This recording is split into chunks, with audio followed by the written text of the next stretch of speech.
Russia has been tight-lipped about its latest defeats in Ukraine, and strategists fear Moscow could look to punish Kyiv severely for its victories on the battlefield in an effort to save face.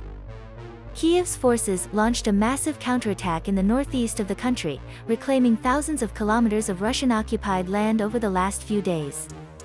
Now thoughts are turning to potential Russian retaliation, with Ukrainian Defense Minister Alexei Reznikov telling the Financial Times he was expecting a counterattack.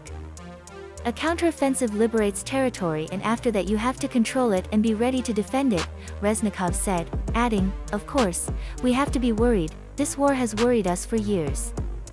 Russia has already launched intense shelling on the Kharkiv region, starting Sunday night, leaving it without electricity and water.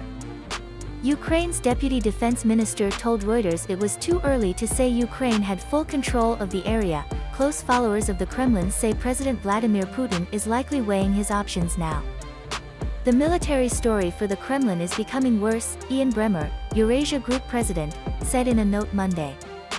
To the extent that continues, it pressures Putin into calling for a mobilization, likely a partial one but still a politically and socially costly move for the Russian president at home, that will force him into declaring war with Ukraine, and tacitly admitting that Russia is facing military problems, he said in emailed comments. Russia has insisted on calling its invasion of Ukraine a special military operation, not a war. Further, it makes Russian willingness to mete out Grozny-like punishment onto the Ukrainians higher, both in terms of inflicting mass casualties on Ukraine through greater targeting of urban centers, as well as, in the worst case, using chemical or even tactical nuclear weapons on the battlefield to sow mass panic, Bremmer added. If there's a likely near-term change in the Russia war going forward, it's escalatory and not a negotiated breakthrough. Frustration rising. Ukraine's victories on the battlefield in recent days, and its ability to reclaim dozens of towns and villages in the Kharkiv region, puts Russia on the back foot. It is now scrambling to defend its territory in Donetsk and Luhansk, where two pro-Russian republics are located, in the Donbass in eastern Ukraine. Russian forces are widely believed to have been taken by surprise by Ukraine's counterattack in the northeast of the country and were heavily outnumbered. There were signs that Russian forces had beaten a hasty retreat, with stores of equipment and ammunition abandoned. Ahead of these counterattacks in the northeast, Kyiv had heavily promoted a counteroffensive in the south of Ukraine, leading Russia to redeploy troops there. On Monday, the Kremlin's press secretary, Dmitry Peskov, said Russia's aims in Ukraine remain the same, to liberate the Donbass, and insisted that fighting would continue. There are rumblings of discontent in Russia, however, with even staunch supporters of the Kremlin questioning the war in public forums, including on state-run TV. "We've been told that everything is going according to plan. Does anyone really believe that 6 months ago the plan was to be leaving the city of Balaklia, repelling a counteroffensive in the Kharkiv region and failing to take over Kharkiv?" Usually pro-Putin political expert Viktor Olovich said on the state-run NTV channel, the Moscow Times reported. Another public figure, former lawmaker Boris Nadezhdin, said that Russia would not win the war if it continued to fight as it was, and said that there needed to be either mobilization and full-scale war, or we get out.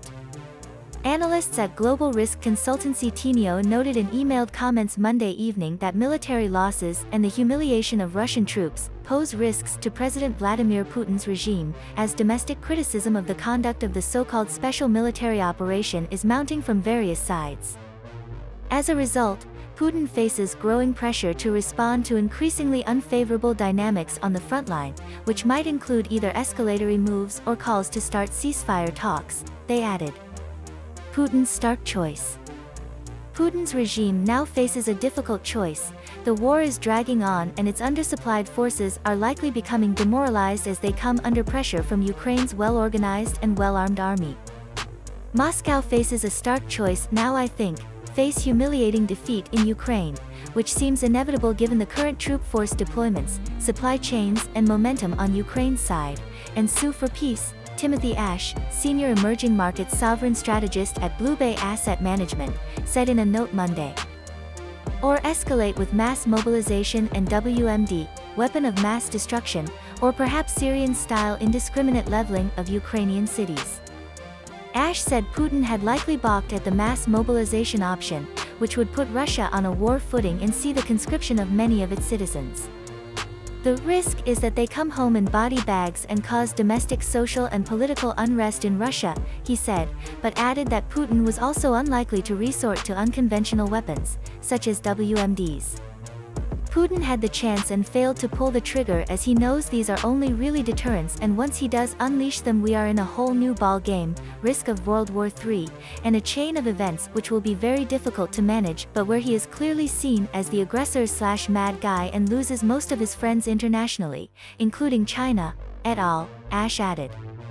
He said that, after what he expected would be intensive airstrikes in Ukraine, Putin might attempt to begin serious peace talks.